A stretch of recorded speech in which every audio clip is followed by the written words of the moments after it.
ಪರಿಸರ ದಿನಾಚರಣೆಯ ಶುಭಾಶಯಗಳು. ನನ್ನ ಹೆಸರು ಸಿರಿ. ನಾನು 4ನೇ ತರಗತಿಯಲ್ಲಿ ಓದುತ್ತಿದ್ದೇನೆ. ಶೀರ್ಷಿಕೆ: ಮರದಂತೆ ನೆರಳಿಲ್ಲ. ಬದುಕಬಲ್ಲದು ಮರವು 300 ವರ್ಷ. ಬದುಕಬಲ್ಲದು ಮರವು 300 ವರ್ಷ. ಇರಲಾರ ನೆರಳು ಬರೀ 100 ವರ್ಷ.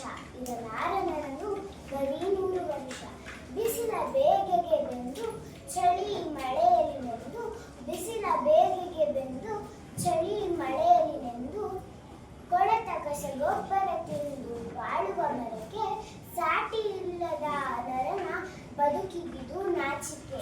ಕೊಳೆತ ಕಸಗೊಬ್ಬರ ತಿಂದು ಬಾಳುವ ಮರಕ್ಕೆ ಸಾಟಿ ಇಲ್ಲದ ನರನ ಬದುಕಿಗಿದು ನಾಚಿಕೆ. ಧನ್ಯವಾದ. ಬೆಳೆದಿರುವುದು ತಾನೆಂದು ಹೆಮ್ಮರವಾಗಿ ಬೇರು ಹಿಡಿಯುವುದು ಮಣ್ಣು, ನಂಬುವುದು ಸ್ಥಿರವಾಗಿ. ಬಂದ ದಾರಿಯ ಮರೆತ ಮನುಜನೇ, ನಿನಗಾಗಿ ಕೊಡುತ್ತಿರುವುದು ಒಂದೊಂದು ಪಾಠವ ಬದುಕಿಗಾಗಿ. ದೂರದಲ್ಲಿರುವ ಮರಕ್ಕೆ ನೀರ ನೆರೆದವರಿಲ್ಲ, ಮೃಷ್ಟಾನ್ನ ಭೋಜನವನ್ನು ಅದು ಕೇಳಲಿಲ್ಲ. ಮರಕ್ಕೆ ಮನೆ ಇಲ್ಲ, ಮಲಗಲು ನೆಲೆ ಇಲ್ಲ. ನಿಂತ ನೆಲೆಯಲ್ಲೇ ಸಂತಸವ ಬೀರುವುದು, ಸಂತ ಋಷಿಗಳಿಗೂ ತನ್ನ ಆಶ್ರಯ ನೀಡುವುದು.